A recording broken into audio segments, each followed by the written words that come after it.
Darkcast Network. The light shines brightest on our indie podcasts.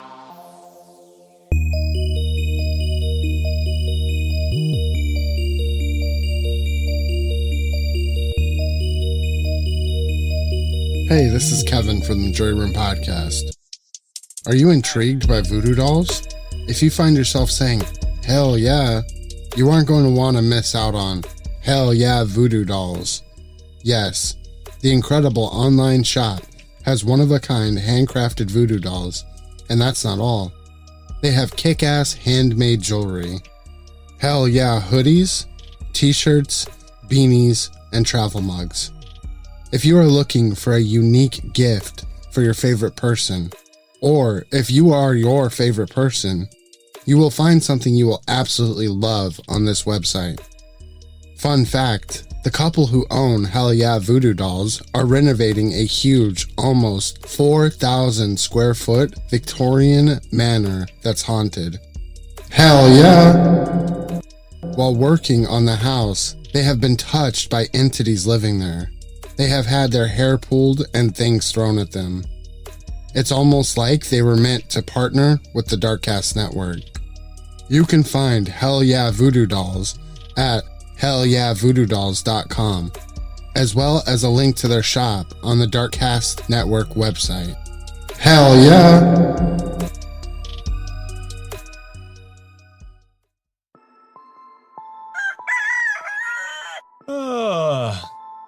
Oh my god, John, were you up on Wikipedia all night? John, are you okay? You're shaking.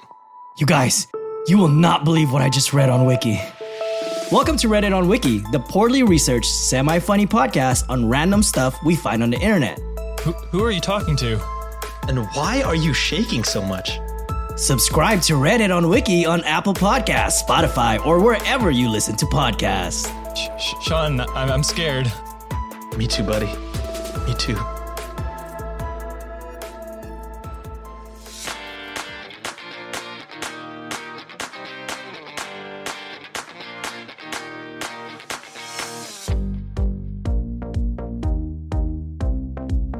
Hey there. This is my disclaimer. Beyond the Rainbow is a true crime podcast. It's not suitable for children. And it might not be suitable for some adults either. I have a filthy mouth. I had to get it. It was on sale and it matched my filthy mind perfectly. Don't say I didn't warn ya. Hey there, Rainbow Warriors. You're listening to Beyond the Rainbow, True Crimes of the LGBTQ+.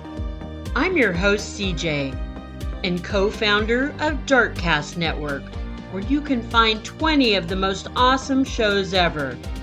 We have a Darkcast website, and I'll put the link in the show notes. On the website are little introductory videos of each show on the network. This way you can read up on them and decide who to listen to first. Beyond the Rainbow is a one-woman researched, written, recorded, and edited production. Why? Because I'm a badass! And should you feel so compelled to be a badass too, I have a Buy Me a Coffee / Rainbow Crimes account. Because coffee is my liquid addiction. So please help me support my habit. I'm on all the social medias, which technically makes me a social butterfly of sorts, I guess. Find me on Facebook at Beyond the Rainbow, and just about everywhere else as Rainbow Crimes. Plus, be sure to check out my website at beyondtherainbowpodcast.com. Hey there, Rainbow Warriors. This episode will be a little different than any I've ever done before. This one will be in 2 parts. Okay, I've done that before. But what's going to be different is I'm going to have a little help from some of my Darkcast Network podcasting friends. We're going to present to you a collection of LGBTQ true crime stories. The cases told in the episode are fairly recent. They occurred within the last 3 years. So nothing later than 2019. This idea came to me when I was on the Jury Room podcast, an aftermath episode about the Columbine massacre. My friend, the host Kevin, he asked me a question and it really stuck and resonated with me. He asked if things were better now in the way of violence for the LGBTQ community, as opposed to before in the past, which I took to mean like prior to 2010 maybe. And I told him I sadly didn't think so. Where I think Kevin was going with this is people seem to be more accepting about the LGBTQ plus members these days. So therefore there should be less crimes against us. There really should be. So I went digging and I found a bunch of recent crimes that show the level of hate that some people have for us. And that hate is still as strong as ever. I even found an article dated February 10th, 2022. Super recent. The headline is, "The FBI says anti-LGBTQ hate crimes are rising." But why? Why do some people hate LGBTQ plus members so much? There's a number of factors that enter into the answer. Ignorance is a huge one. Some people maybe were taught who you love does matter, and who you love can be wrong. For instance, don't go outside your race. Don't go outside your religion. And for fuck's sakes, don't fall for the same gender. Many things are learned behaviors. If parents of children who become parents of children pass their life information and prejudices on, generation after generation are teaching the same biases. Organized religions who interpret that fictional book written by mortal men, you know, the one that's called the Bible, many of them spew hatred towards LGBTQ people. And it's pretty damn laughable, since there's proof of early Homo sapiens making cave art depictions of two figures with penises having intercourse. And it's not just one cave, one drawing. All through the centuries, gay, lesbian, bisexuals, we've all been commonplace, with the idea of trans coming along a little later on, I think like around the Shakespearean times. At least that's what we have the proof of. Not only do many organized religions not recognize science, they don't recognize history either. Then there's the government. The more conservative and right-winged a government, the more crimes committed against LGBTQ plus members, or any marginalized community for that matter. Because the staunch right-wingers turn their back on liberal concepts. Like live and let live, be free to be you, their motto is more, be free to be you, as long as it goes with my moral standards and societal norms. But once you stray from those rules, fuck you, you no longer have human rights. As we in America saw for 4 terrifying years, from 2016 to 2020. In Brazil, they continue to see it as long as their president remains in power.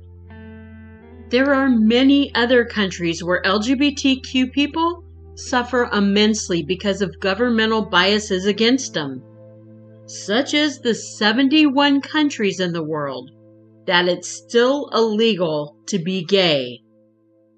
But I just can't point my finger only at right-wing conservatives, not when there's a newly appointed Democratic mayor of New York City.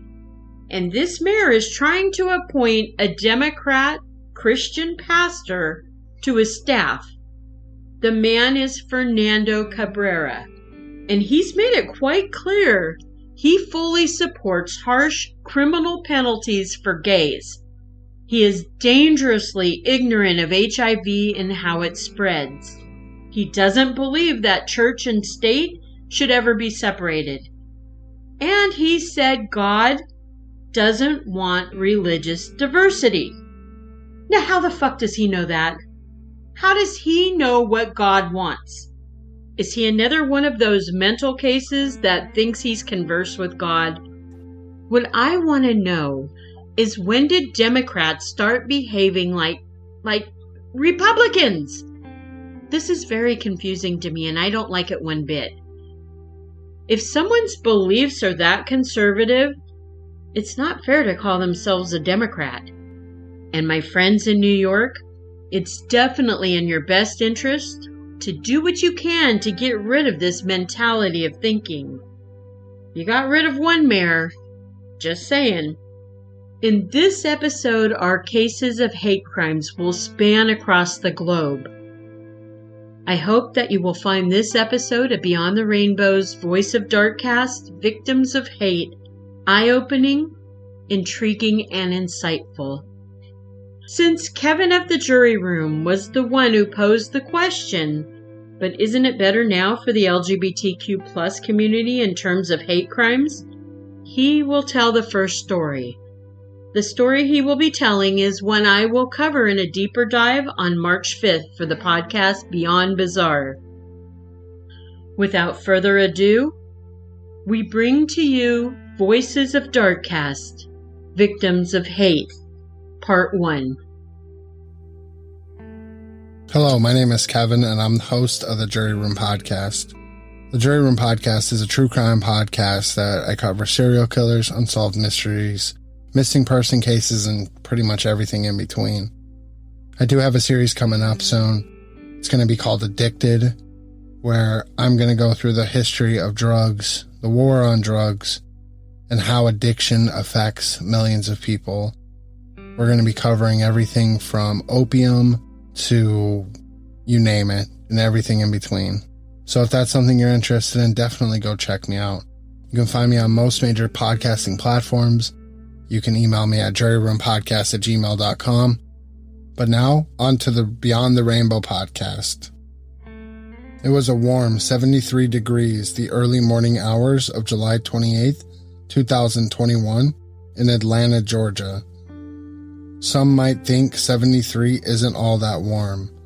But remember, this is the South. The humidity plays a major factor in heat. 40-year-old Katie Janess was awake while her girlfriend Emma was still working at a nearby restaurant. The couple lived about a block from Piedmont Park in Atlanta. A little after 11:30 p.m., Katie decided to walk their dog Bowie, a beautiful pit bull. By all accounts, the two should have been safe that night. They were safe all the other nights they had their walks. They walked by the restaurant Emma worked at for a quick hello. Katie said, "Just out walking the dog and heading home." That was the last time Emma would see Katie and Bowie alive. After her shift ended at midnight, Emma would hop on her bicycle and head home to Katie and their two dogs. Her family, but only one of the dogs was there. Around 1 a.m., when Katie and Bowie still weren't home, Emma was majorly worried. She hopped on her bike and headed towards Piedmont Park. The lighting towards the 10th Street and Charles Allen Drive entrance isn't very good. But Emma thought she could see Bowie laying on his side. As she got closer, she saw a very bloody Katie. She screamed and ran from the scene, getting near some lights, and pulled her cell phone from her pocket. She frantically called 911. After the medical examiner inspected Katie's body, it was determined to have 50 stab wounds all over it. The letters F.A.T. were carved into her torso. Her cause of death? Sharp force injuries to her face, neck, and torso. Katie bled out. It has been almost 6 months since Katie and Bowie were murdered. There have been no arrests for Katie's murder.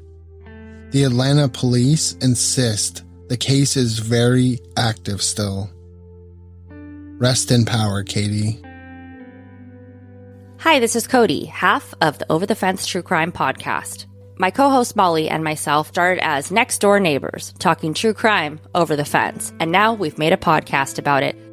We like to cover local cases local to Northern California, but have gone worldwide with our cases, so we don't limit ourselves in scope, and we'd love to have you join us and talk with us as a neighbor. 38-year-old Aubrey Boshoga was murdered. Who was he? He was a flight cabin crew member for South African Airways. He was a very talented artist whose forte was abstract contemporary art. He had a fascination for vintage luggage, which, if you think about it, ties his two passions of flying and art together. He would make wire sculptures that resembled luggage and paint abstracts that also resembled suitcases.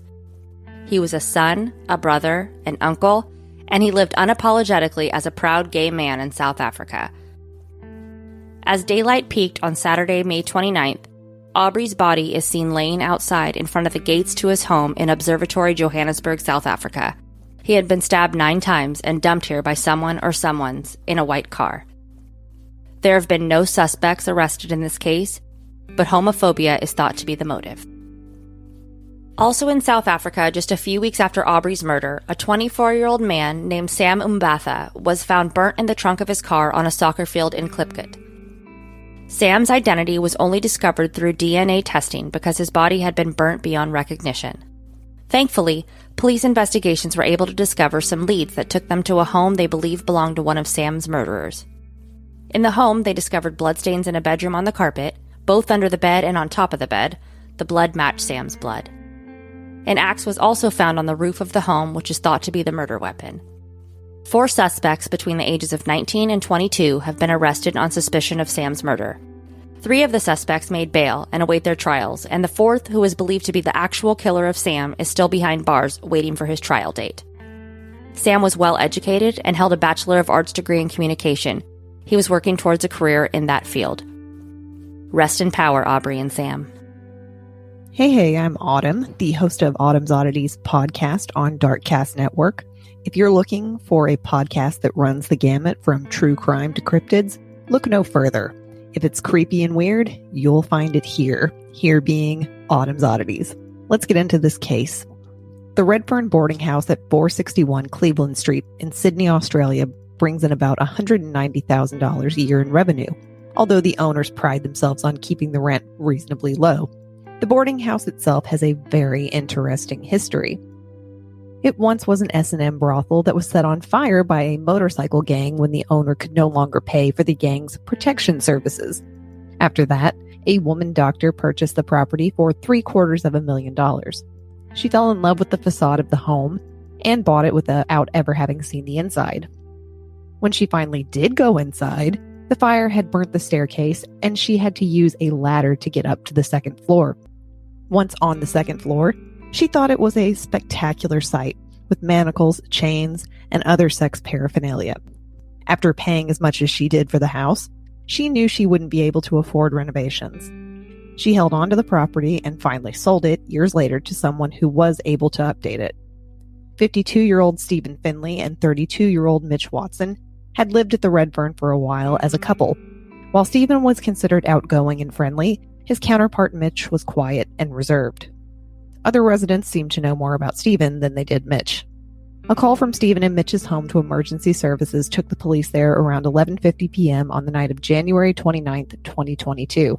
What officers found inside shook even the most fearless of cops. Upon entry into the home, it appeared to be lived in by hoarders. Old suitcases and random items were piled just about everywhere.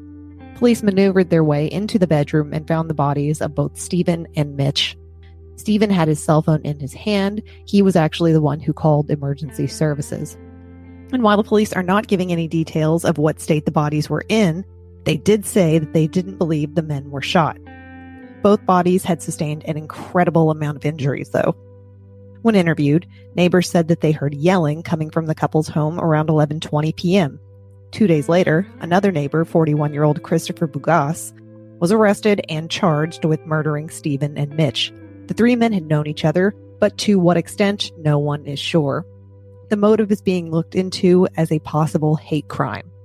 As of now, the case is only a couple of weeks old, and hopefully the couple will receive the unicorn justice they deserve. Rest in power, Stephen and Mitch.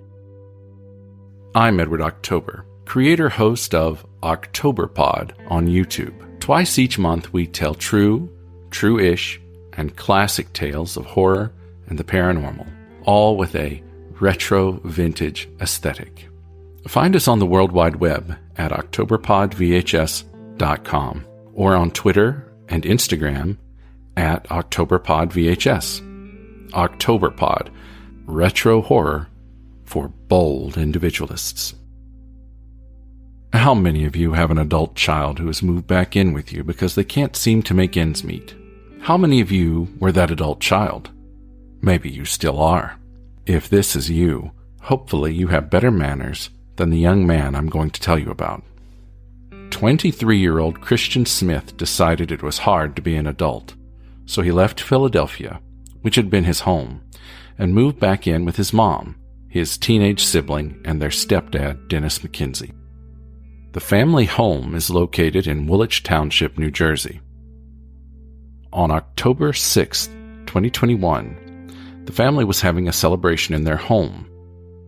The stepdad had invited one of his gay friends to the party. No big deal, right? It shouldn't have been. But for reasons only a homophobe would know, Christian was incensed about his guest. He got into his stepdad's face, yelling and throwing gay slurs about the guest towards Dennis. He told his stepdad their house was a house of God. Does that mean they lived in a church? No, I'm pretty sure it was a regular house. Christian wouldn't leave it alone and continued screaming homophobic slurs into Dennis's face.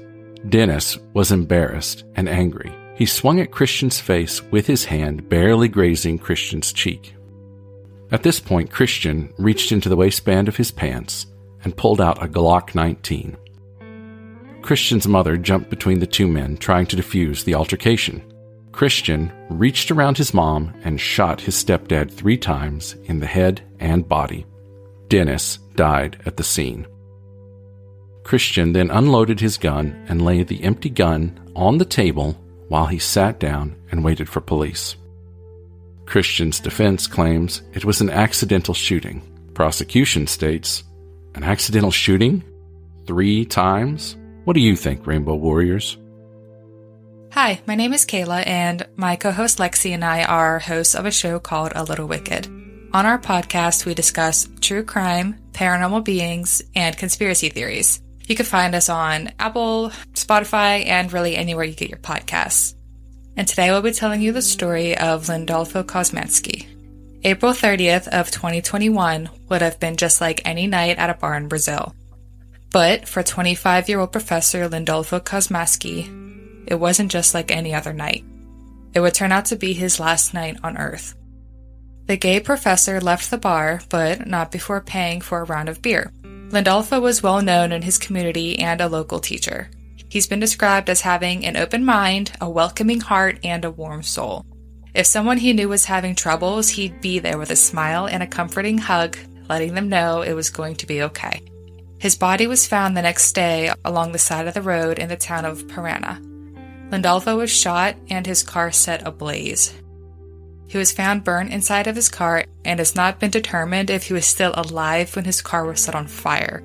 3 suspects aged 20, 33, and 39 years old have been taken into custody, but the motive is still unclear as to why they'd want Lindolfo dead. Because Lindolfo was gay is always the first motive that comes to mind. Lindolfo wasn't quiet. He was an advocate for LGBTQ plus people as well as an activist for the Landless Workers Movement, or MST, which has been described as thousands of Brazilian families living in its land occupation settlements in an effort to redistribute land to rural workers for small-scale farming. It's also a mass social movement formed by rural workers and by all those who want to fight for land reform and against injustice and social inequality in rural areas. Brazil's president, Jair Bolsonaro, aka the Trump of the tropics, despises the group nearly as much as he despises the LGBTQ community. Could he have had a hand in the professor's murder? There's always the possibility. Since Bolsonaro's reign of power, there has been a significant increase in violence against the LGBTQ plus people. Because Lindolfo lived his truth as a proud gay man, and he was loud about his activism, he was left in a vulnerable position in his country of Brazil with a very homophobic leadership. There has been no more news on the fate of his suspected killers. So to that, rest in power, Lindolfo. I'm JT. I'm one of the co-hosts of Brew Crime, the podcast. That's where we drink brews and talk crime, conspiracies, or whatever catches our attention. The car crashed into a utility pole. The driver, 30-year-old Dominique Jackson, was only doing about 15 miles an hour as she was coming to a stop signal at the intersection of Rose Street and Grand Avenue in Jackson, Mississippi. Although it had rained early that morning, the road had since dried. It was about 9:30 p.m. when the one-car accident occurred on January 24th, 2021. A passerby saw the car accident and phoned it in to emergency services. When police and EMT arrived, the 30-year-old black trans woman was barely clinging to life. She died while they tried to remove her from her vehicle and transport her to the hospital. Dominique had been shot while she was in her car. A 25-year-old man named Brandon McLaurin was arrested for Dominique's murder. Brandon had a prior record and had spent a couple years in prison for car burglary before being released and allegedly gunning down Dominique. Dominique's murder is thought to be a transphobic hate crime, but even if it is, the state of Mississippi doesn't recognize gender or sexual identity hate crimes. The prosecution's case will need to ride solely on the severity of the crime and evidence gathered. It does not appear this case has went to trial yet. Dominique was the co-founder of Breakout, an organization in New Orleans, Louisiana, geared to help LGBTQ youth. Dominique was originally from Detroit. Rest in power, Dominique. Hey there, I'm Conan Gallagher, and I'm the creator and co-host of And Then They Were Gone. And Then They Were Gone is a weekly true crime podcast that focuses exclusively on unsolved missing persons cases. I host it with my lovely husband, Ethan, who has over 17 years of law enforcement experience and brings that perspective to it. But this week, we're doing something a little different, and I've partnered with my friend CJ, host of Beyond the Rainbow podcast, and I'm going to bring you the story of Taylor Knight, the gay homophobe attacker. On March 18th, 2021, a group of young people were hanging out at 20-year-old Taylor Knight's flat in Kings Heath, Birmingham, UK.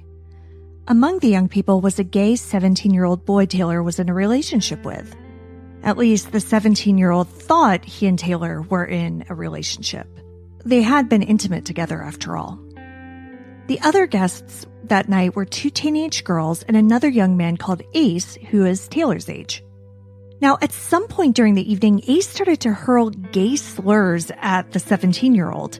It wasn't long until all of the guests of Taylor's were laughing and then doing the same.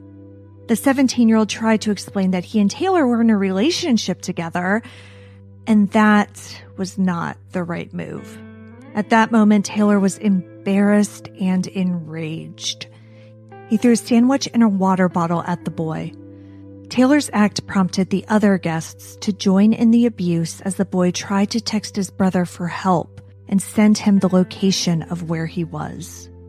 The group cornered the boy, they punched him, they kicked him, they knocked him to the ground. One of the girls happily took out her cell phone and started to film the abuse. The boy was ordered to take off his shirt and his pants as the group dragged him around the flat by his feet. Taylor threatened to rape and burn the boy as he grabbed an aerosol can and a lighter.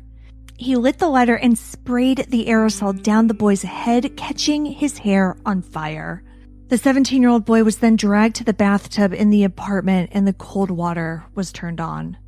At this point, Taylor and Ace rummaged through the boy's clothing, grabbing his cell phone and whatever cash he had on him.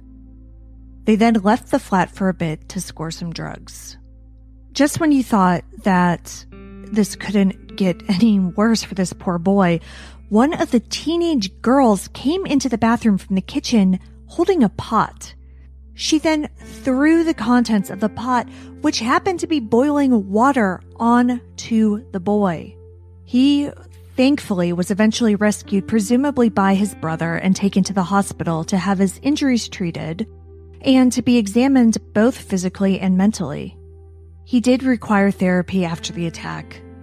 He was diagnosed with PTSD and cannot sleep at night for fear of having dreams about this horrendous attack. Thankfully, Taylor and the two teen girls were arrested. Ace had already taken off. The teen girl who threw the boiling water on the boy was sentenced to a youth rehabilitation facility for her part in the assault.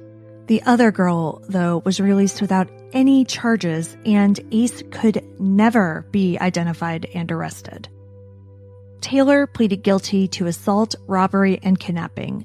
The judge in Taylor's trial called the attack an obvious hate crime brought on by Taylor's repressed sexuality and feelings.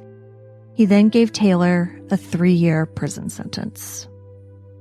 Well, Rainbow Warriors, the line of hate crimes has been drawn, and the dark has been casted by familiar voices.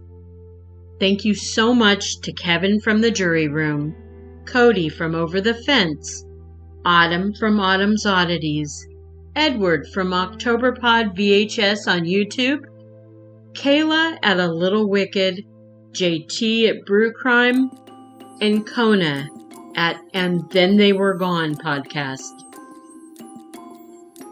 Our next episode will feature more incredible hosts from the Darkcast Network, and there'll be more heart-wrenching cases of the LGBTQ+. Love you, Rainbow Warriors, and remember, it's not a crime to be gay, bi, trans, or simply live your truth. Unless you're a murderer.